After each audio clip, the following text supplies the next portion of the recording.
Thank you everybody for joining us this evening. We're in session 6 now of our 14-part series with Duane. Tonight is all about the Monarch Country. Thank you everybody for joining us for another night. We're seeing many familiar names on there. Just so you all know, this is being recorded. All the rest of them have also been recorded. You can find all the recordings from the past and tonight's at crestedbuttemuseum.com. There's a whole list of them there and all the links. If you go to our homepage and scroll down a little bit, you'll be able to find them all there. Again, all the recordings are at crestedbuttemuseum.com on the homepage. Just scroll down a little bit and you'll find the links. Remember, part of your donations go to a education scholarship, the Vandenbushe Education Scholarship, for a local student. So please make a donation in support of this program and in support of that student. Please put questions in the chat. We'll be doing trivia again this week with an amazing prize. Duane has finagled 2 free ski tickets to Monarch Mountain. So tonight, when you answer your trivia, what I need you guys to do is to post it in the chat, and it has to be addressed to all panelists and attendees so everybody can see it. And the first person to answer correctly, that's who will win those tickets. And we'll make sure to get all the contact information to you so you can get those. So again, when we get to the trivia, post it in the chat, not in the Q&A, but in the chat. And the first one to post to all panelists and attendees, not just the panelists. Before we do get going on that trivia, I want to let everybody know that we have walking tours. In fact, I had someone from that's been joining us for all these webinars on our walking tour this week, and it was great to get into the in-depth history stories. Our walking tours are every Tuesday and Thursday at 9 a.m. and Saturday at 3 p.m. And we do have several themed tours coming up. This Saturday at 9 a.m. is a 2nd Street tour. So it's all about those great buildings going all the way from Bellevue at the Nordic Center and all the way down to Elk Mountain Lodge. I lost my words there for a minute.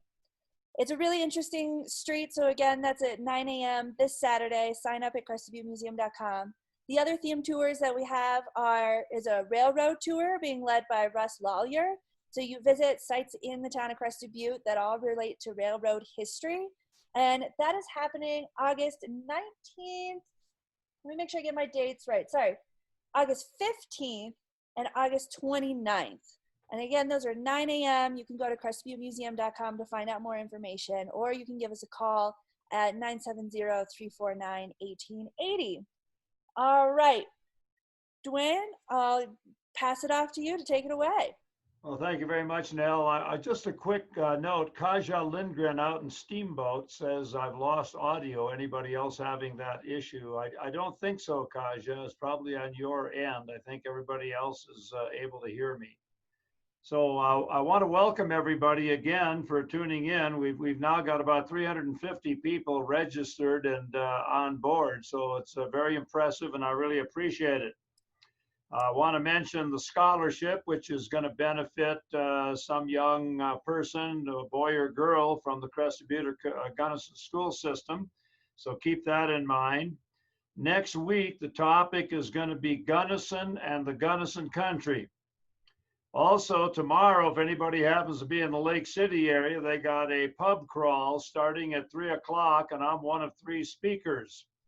So it's going to be through the museum. So Friday on the 7th, that's tomorrow. Here is the trivia question for 2 free Monarch tickets. I want to know the highest paved mountain pass in the United States, which is in Colorado, and I want to know the mountain pass in Colorado that it succeeded as the highest paved road over the Continental Divide. So I'll let you chew on that while we get into Monarch Country, which is the topic for tonight. Monarch Pass, 11,312 feet on the Continental Divide, 23 miles down the South Arkansas River to Salida at 7,036 feet, over a 4,000 foot drop in elevation. and through some of the most fantastic scenery and history in Colorado. And yet, as people drive down the pass on Highway 50, they know very little about this history. As Highway 50 arched over the Continental Divide over Monarch Pass, it became known historically as the Rainbow Route, and was called the Rainbow Route because of the arch over the pass. Highway 50 goes from Ocean City, Maryland on the east coast to Sacramento, California on the west coast, 3,073 miles, and it's an interstate highway. So we're going to start near Pagosa Springs. And near Pagosa Springs and going north is the Great Sawatch Mountain Range, from Chavano and Tabawatch in the south all the way to the Mount of the Holy Cross in the north. 15 mountains over 14,000 feet of elevation, the greatest mountain range in the lower 48. And all of them are on the eastern slope except the Mount of the Holy Cross. We are now going to head up Monarch Pass, starting with Salida, where the Arkansas and the South Arkansas rivers come together. There's a shot of Salida, June 1, 1895, as you can see on the screen. Salida is Spanish for outlet or exit. It began in 1880 as a Denver and Rio Grande railroad town. The Rio Grande came in 1880 and then headed up the Arkansas River to the booming mining camp of Leadville. Salida had two roundhouses where engines were surfaced. One was standard gauge and the other roundhouse was narrow gauge with a shop used to repair locomotives in between. Today, Salida is a town of 5,000 people and it's the county seat of Chaffee County. And a little tidbit on Chaffee County.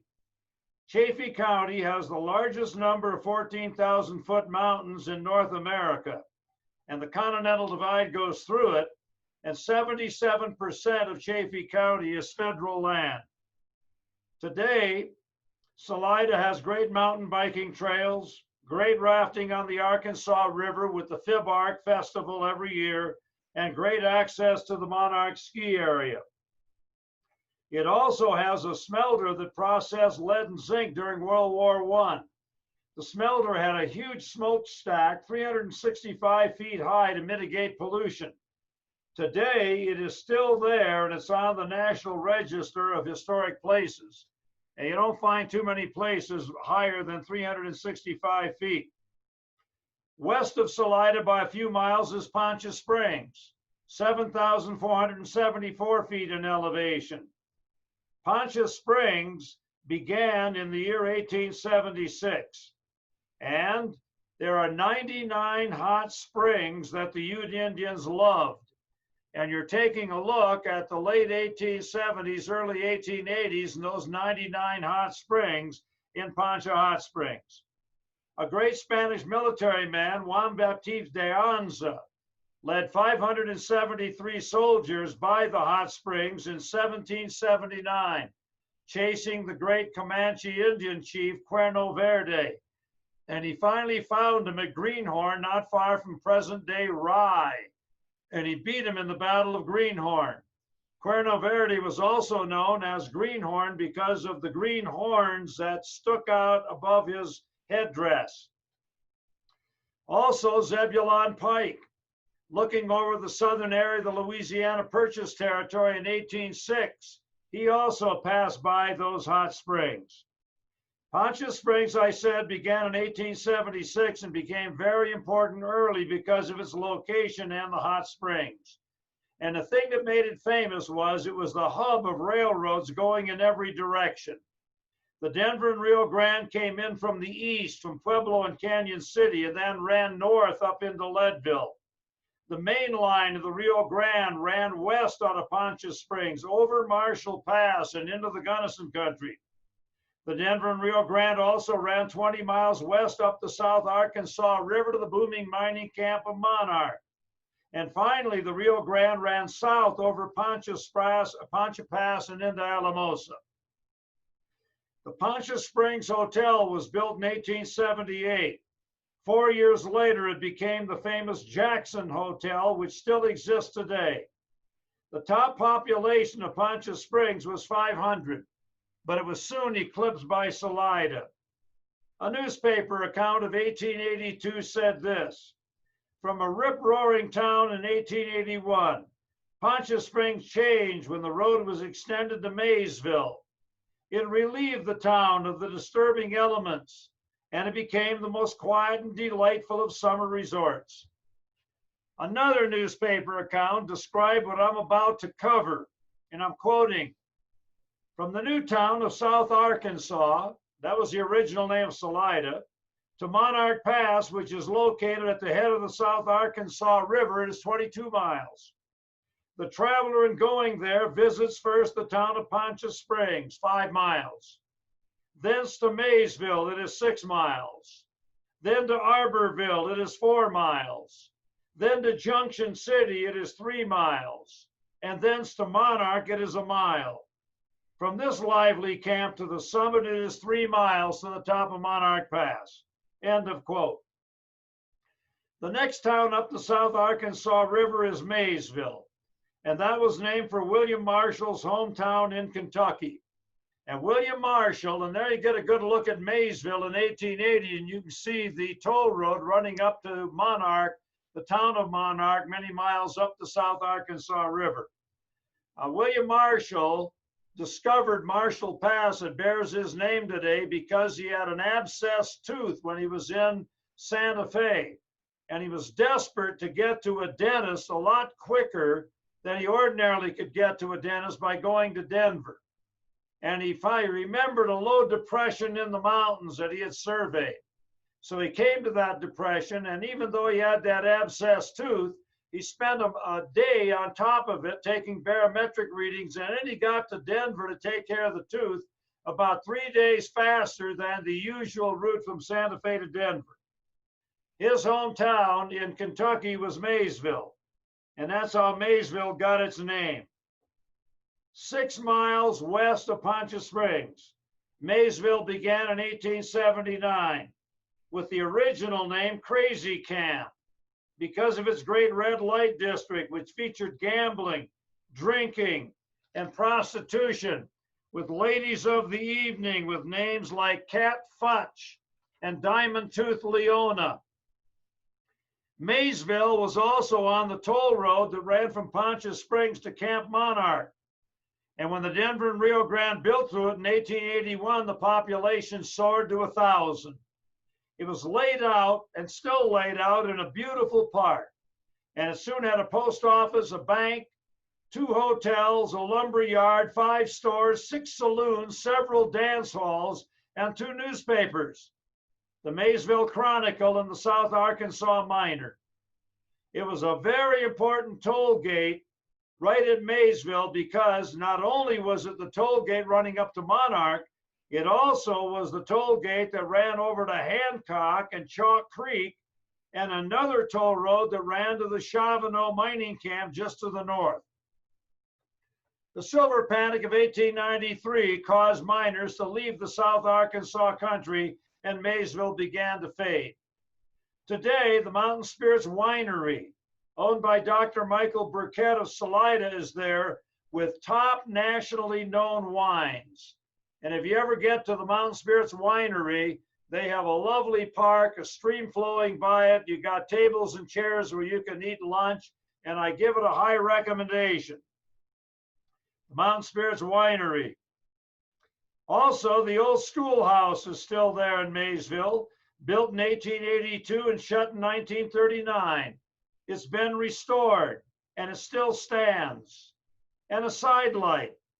Some of you folks may have heard of Justin Timberlake and his wife, Jessica Biel. They own a house in Maysville. They don't come up very often, but they do own a house there. At Maysville, one goes by the Yellow House along Highway 50, once owned by a miner named Harry Miller. And the tradition began of blowing your horn and waving as you go by. That started when Harry Miller sat on his porch and waved to the cars going by. After mining, Harry raised 8 to 10 acres of strawberries and owned 80 acres in the back of his house. One of his friends was a radio personality, Fibber McGee of the program Fibber McGee and Molly. And Fibber McGee came up and he stayed with Harry often. Harry died in the middle 1970s, but that tradition still stays on. 4 miles west of Maysville and 15 miles from Salida was Arbor Villa. It began in 1879 and was named for an early settler, Pap Arbor, who came in from Silver Cliff. Today, on the south side of the highway are the old remains of an old four-sided mansard roof building. This was the parlor house during the heyday of Arbor Villa. The three-story building was built very early and was first a stage stop along the Monarch Pass Toll Road. It soon became a brothel, the only major one in the area. And that is where a couple of ladies with the names of Fifi LaRue and Slanting Annie plied their trade.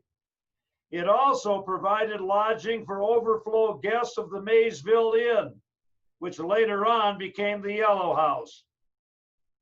Arbor Villa had a smelter, 500 people, and was the home of the hermit of Arbor Villa, Frank Gimlet. And you're looking at Frank Gimlet on the left side of that photograph, right in with Governor Ralph Carr sitting down and an unknown guy on the right. Frank Gimlet was a real character, and he wrote Trails of Yesteryear, a quarterly publication praising mining and acting as a booster for the area.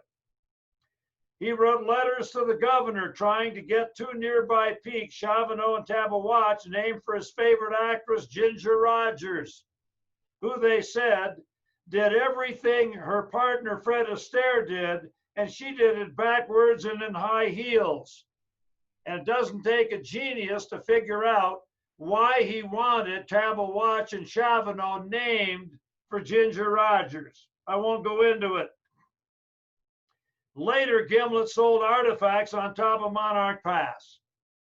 3 miles up the South Arkansas from Arbor Villa, Junction City began in 1880 and soon had 1,000 people in town. It was located at the junction of two roads, one running over Monarch Pass and one over Alpine Pass to the northwest and then into the Gunnison Country.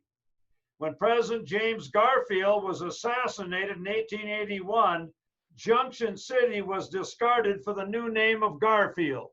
And there you got a great shot of Garfield in the year 1886. Garfield had two great mines up above, the Columbus and the Black Tiger, and a 2,375-foot aerial tram ran from the Columbus mine way up above to a stamp mill far below at Garfield. Garfield soon had the Cummings Hotel, a post office, good mines, and the Rio Grande running through it. Unfortunately, avalanches, fires, and the Panic of 1893 marked its downfall. And on September the 11th, 1971, a date we'll never forget in the Gunnison Country, a Gunnison school bus carrying junior high football players and coaches lost its brakes on top of the pass and roared down the pass before crashing at Garfield, killing 8 junior high football players and 1 coach. And all of the safety features that you see on school buses today date back to that tragic crash. 1 mile above Garfield was the great silver camp of Monarch. And there it is, right near the limestone quarry of today. The guy who found the mine that he called the Monarch was a fellow named William Harvey from Terre Haute, Indiana. When William Harvey's brother stole his girlfriend, he said to hell with the name Harvey, and he changed it to Nicholas P. Creed. And he went on from there to the headwaters of the Rio Grande, chipping away at ore, found a great silver lode that he called the Holy Moses, which was the great expression of the day. And of course, the great silver town of Creed was located near the headwaters of the Rio Grande, named for Nicholas P. Creed. But we're talking about him, one of the guys who started the Monarch camp. He was there in 1878, and very soon thereafter, they found another great mine called the Madonna. The original name of Monarch was Chaffee City, but it soon changed to Monarch after the leading mine. Monarch was located at 10,028 feet, and that is where the Denver and Rio Grande ended, right there. It was an authentic top silver town. At its peak, 2,000 people lived in the camp, with 300 working at the famed Madonna mine. And there's another great shot of Monarch in that narrow South Arkansas area. An aerial tram carried ore from the Madonna mine high above, 2,000 plus feet down below to the smelter and the railroad. The great silver camp of Monarch, as you're looking at it, 125 houses, 3 stores, 3 saloons, 3 hotels, 3 assay offices, a post office, a mining engineer exchange, 20 mines nearby. And it turned out, those mines turned out $9 million in silver by 1901, when silver was selling at $1 an ounce. Today, it is near 20 on the New York Stock Exchange. So by today's standards, Monarch's 20 mines would have turned out $180 million worth of silver by today's prices. The silver panic of 1893 killed Monarch. And after that, the camp was ravaged by avalanches, including a major one in 1907, which took out much of the camp. Right after Monarch and near Monarch, the Eclipse limestone quarry opened after the turn of the century, and the owners soon sold out to the Colorado Fuel and Iron Company, where lime was used in the making of steel. The CF&I ran that quarry until 1981, and there you can see the present-day limestone quarry with 12 cars loaded with limestone being taken by the Denver and Rio Grande to the CF&I steel mills out in Pueblo. Now, we talked about this in an earlier talk. Lime from that limestone quarry, coking coal from Crested Butte, molten iron from Trinidad are brought together at the CF&I steel mills in Pueblo and are put in a blast furnace invented by Henry Bessemer. And the blast drove out more impurities. And that's how you converted iron into steel to power the United States Industrial Revolution. That quarry ran until 1981. And today it is owned by the United States Lime and Minerals Company out of Dallas. They bought the Monarch Quarry from the CF&I at auction in 1996. And it is still worked today from April to October by the Colorado Limestone Company, a subcontractor. The limestone is taken to 2 mills in Delta, which reduce it to lime. And there again, you get a good shot of the train taking lime en route to Pueblo. The lime today is used as a fire suppressant. It's used in fertilizer, and it's used in reclamation projects. In addition to mining, the Monarch area was a gathering place for railroads. The Denver and Rio Grande narrow gauge ran from Pontus Springs to Monarch from 1881 to 1956. In that year, the Rio Grande broad gauged the line. Until 1956, narrow gauge trains carried ore and limestone to Salida. And there's one bringing it into Salida, where the ore and limestone were transferred to a broad gauge car, which then ran into Pueblo and the CF&I mills. What you're looking at in Salida is what is known as a barrel roller. And the barrel roller picked up a narrow gauge car, dumped it upside down into that broad gauge car that you see below, and then the ore or the lime was taken because the track from Salida to Pueblo was broad gauge. So the barrel roller did that from 1956 to 1981. A fantastic contraption. Always wish I could have seen it operate.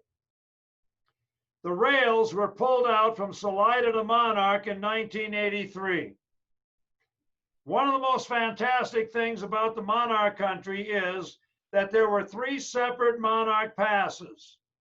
One of them was called Old Monarch, built in 1871, lasted until 1921, 11,523 feet high, a little over 200 feet above current Monarch Pass today. And that one went down to Tamichi Creek near the headwaters in the Gunnison Country, and then over Black Sage Pass and past Juanita Hot Springs before hitting Tamichi Creek near Doyleville and then on into Gunnison. Old Monarch ran right through the present Monarch Ski Area along a run called Great Divide. Old Monarch was a primitive wagon road, and it was replaced by a more modern one in 1921 called Old Monarch. That road was in operation from 1921 to 39 and was a little east of the present pass and dropped into Sargent's on Tamichi Creek and then ran 32 miles into Gunnison. And the photograph you're looking at now is the current Monarch Pass, which was built in 1939 at 11,312 feet and very early was called the Rainbow Route. It ran from near the head of the South Arkansas River and down Agate Creek on the west side and eventually into the Gunnison Country. There was a major controversy at that time over whether Marshall Pass at 10,856 feet in elevation, where the railroad ran, or Monarch Pass should be used to cross the Continental Divide. Marshall was 500 feet lower and the railroad ran over it, but it also had a lot of switchbacks and a lot of wind. Monarch was also called Agate Pass and was chosen by Highway Commissioner Charlie Vale, who was very arrogant and thought he knew everything. And he angered local people when Monarch Pass opened in 1939 by calling it Vale Pass after himself. And there you see it. You know, you look at that and you can say, how in the hell can that be Vale Pass with Gunnison 42 miles to the west and Salida 23 miles to the east? Well, that sign didn't last very long because the local people were very angry. And they took that sign and they threw it into the ditch several times. And then they added an S to Vale and they dropped the P on the pass to read Vale's ass. Charlie Vale finally gave up, and the name of Monarch was used as it always had been. Vale, however, wasn't finished. He did get a pass between Copper Mountain and Vale named for himself, 10,660 feet. Skiing had gone on both Monarch and Marshall passes for many years after the turn of the century. Local people from Salida would take the train to the camp of Monarch and then hike up and ski the slopes above the camp. And there you got, go back to that original picture there. There you got a ski race. Young people skiing from below the Limestone Quarry down below to the railroad tracks. In addition, others would take the Denver and Rio Grande to the top of Marshall Pass, get off, and ski the slopes for the rest of the day until the early evening train came to take them back to Salida. Now that's a picture of a young woman. Go back, that one is in the 1920s, and she's skiing near the top of Monarch Pass. One of the great ski events in Monarch Country's history occurred on February the 13th, 1938. When the Gunnison and Salida Ski Clubs sponsored a ski special.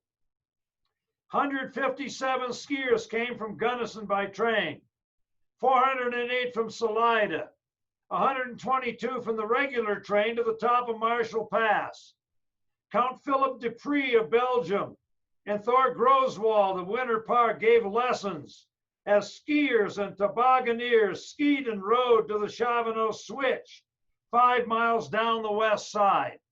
and you can see the top of Marshall Pass and the train and skiers. Horace Franz played polkas with his accordion, and many people danced. Willie, the singing porter, entertained skiers with many songs. Music, skiing, dancing, and food came together on the pass that day, and many people dreamed of a ski area, perhaps on Marshall Pass. Just above the camp of Monarch and the Limestone Quarry, an interesting tale played out in 1963. Marion Whittle of Rockford, Illinois, has sold farmland there for $250,000, and with a friend, Geraldine Swafford, came to Monarch to build a lodge for what they thought was a growing ski area nearby. Even though Whittle was told that the lodge location was not a good one because it would be hit with dust from the limestone quarry, and that the ski area was just a little operation at that time and probably couldn't support a lodge, she began to build anyway. When a 3-story lodge was half finished, Whittle ran out of money. The building stood for a number of years until a high wind blew it down. Whittle filed a lawsuit against the Monarch Ski Area, claiming misrepresentation on the amount of business it did. The lawsuit was quickly considered frivolous and thrown out by the court. The wood from the lodge was taken by local people from Salida and used in their homes. Geraldine Swafford made a pretty good living, however, after that, by hooking a Jeep onto trucks in the wintertime and helping to pull them up the pass in bad weather. $100 a truck. In 1939, on the east side of Monarch Pass, the Monarch Ski Area began as a WPA New Deal project, Works Progress Project. It included a rope tow halfway up a run called the Gun Barrel, and a 30 by 30 foot lodge called the Inferno, after Salida Mayor Claude Ferno. That was the lodge, and you can see people in the 1950s at the Inferno. The area was owned by the town of Salida and was only open on weekends. By the winter of 1940 and 41, 2 rope tows existed. One went halfway up the Gun Barrel, pretty steep, and another rope tow for beginners was called Snowflake. When the Japanese bombed Pearl Harbor on December 7, 1941, the Monarch Ski Area closed for the duration of the war, opening again in January of 47. In 1956, Salida, wanting to get rid of the financial burden of the ski area, sold it to Ray Berry, who had worked there for 10 years, for $100. And there's Ray Berry. And if any man deserves a lot of recognition for the success of the Monarch Ski Area, Ray Berry and his sons, including Jerry Berry, one of the sons, deserve a lot of credit. 3 years later, the Berry family started the Monarch Winter Sports Area in 1959 with hopes of expansion.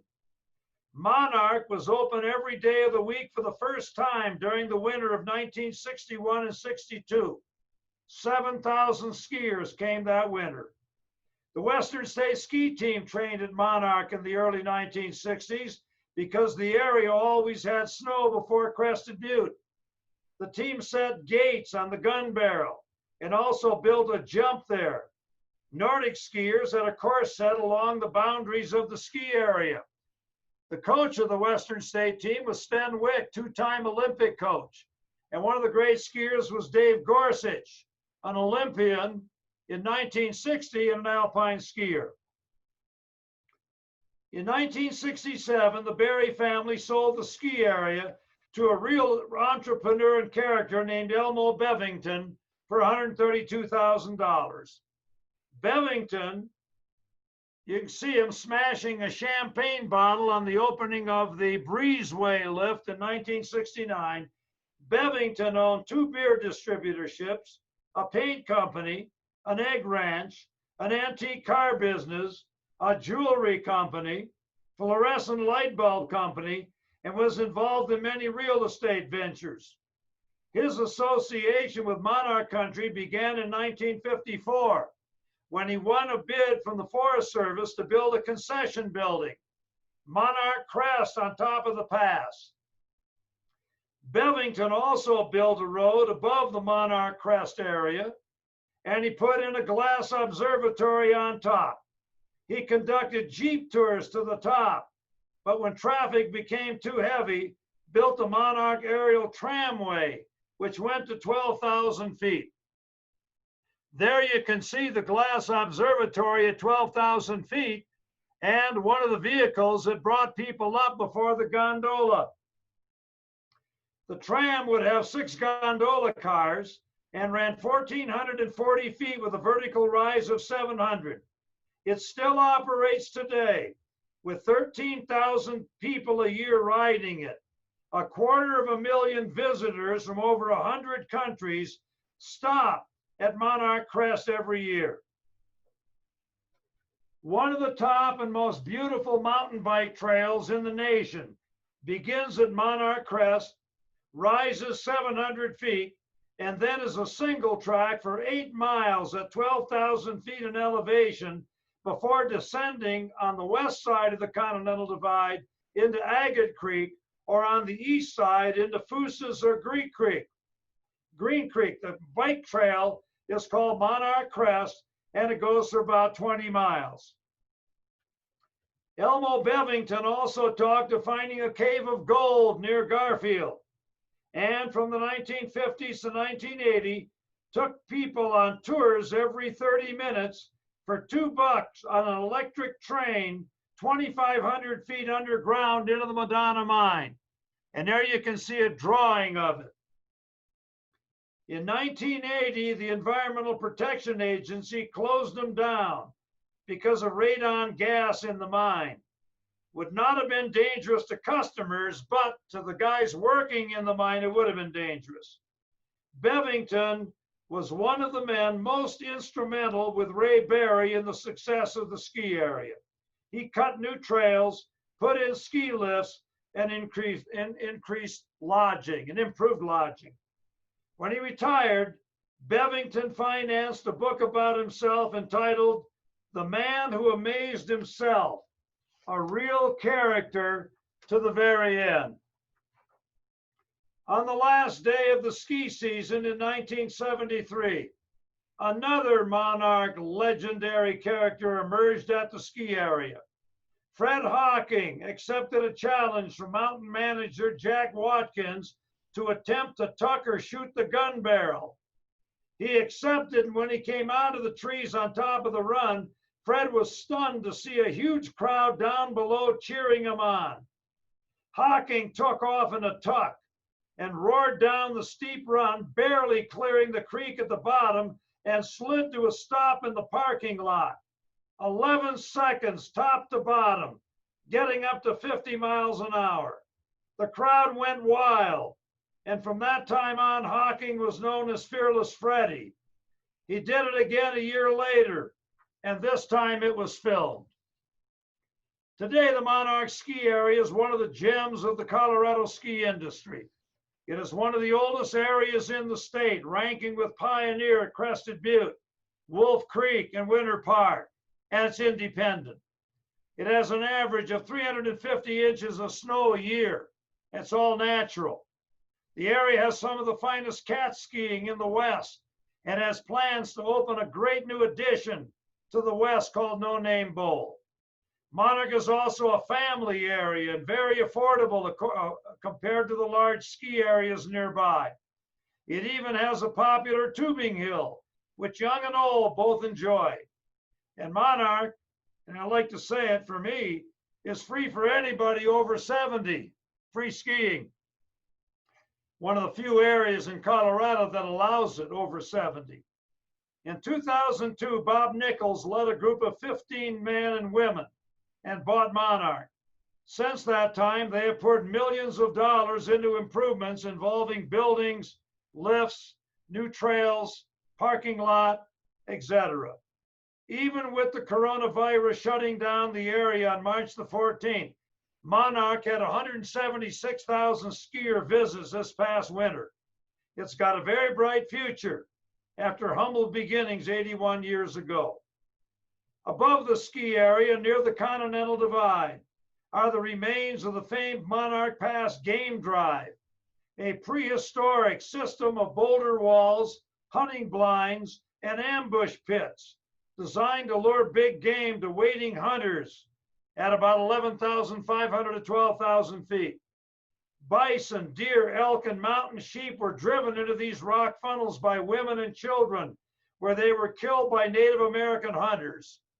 The drives went on for thousands of years according to radiocarbon dating and occurred from 3000 BC to 1800 AD. They still survive today, not far from the top of the Monarch Ski Area. So there it is, Monarch Country, one of the most beautiful areas in the state, rich in mining, railroads, skiing, toll road, mountain bike, and red light history, and complete with characters like Frank Gimlet, Elmo Bevington, Fearless Freddie, and Harry Miller. It is a state of mind, more of an area. And there are 3 or 4 great photos by Jerry Story about Monarch. In the 1950s, the great historian David Lavender was with the great archaeologist Theodore Kreiber, who had written about Ishi, the last surviving Digger Indian in California. And they had both grown up near Telluride and Norwood in the Lone Cone Country and the San Miguel Valley. And David Lavender talked about what Theodore Kreiber said about it. And I'm quoting, "In that thin, dry air, my life moved at a pace of almost terrible intensity. There were no neutral moments, the galloping brevity of spring and summer, the long months of winter with the threat of tragedy always hovering near. Colors were high, the reds in the soil, the fall gold of the aspen, the indescribable sky. Riding in summer and tobogganing in winter were fast and dangerous. The heights of the mountains and the depths of the canyons were beyond the human norm. One went about totally sensitized. No wonder recovery for the elders was a trip to the coast, and for a youngster, introversion. Get on your horse and ride until you look out and down, tremendously out and down. God was a pagan god in the air, over the mountains, in the waterfalls. But how can I give the feeling tone of my childhood in that high alpine valley, which simply is one of the most beautiful spots in the world?" And that's how we feel about Monarch Country. And that is it. I'm going to the chat room. Anybody answer correctly with the trivia question? All right, the first answer came from Jeremy Musket, and he just answered Cottonwood. Yeah, but you got to get the other one replaced. All right, next one was Loretta with Cottonwood Pass and Independence. Very good. Loretta, what's your last name? Loretta Clark. Oh, okay, get her address. You won 2 free tickets. Where does she live? All right, Loretta, I'm going to email you and find out your information, and we'll get you set up with those 2 free tickets to Monarch. Or you could give me a call right now at the museum, 970-349-1880, or shortly after this. Yeah, recording. tell her to stay on after everybody else is off. That's great. Are there any questions that anybody has? I'm very happy to try and answer. And thank all of you for being on board. Okay, I did see some questions pop up.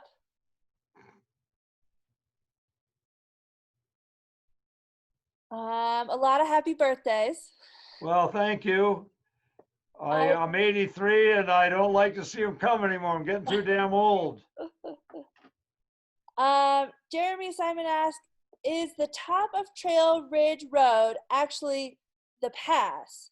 I see. No, Trail Ridge Road, top of Trail Ridge Road is 12,314 feet, but it's on the east side of the divide. It is not on the divide. Okay. Keep the questions coming. I'm happy to try to answer. Yeah, not another happy birthday. Oh, is there any any part of the barrel roller left?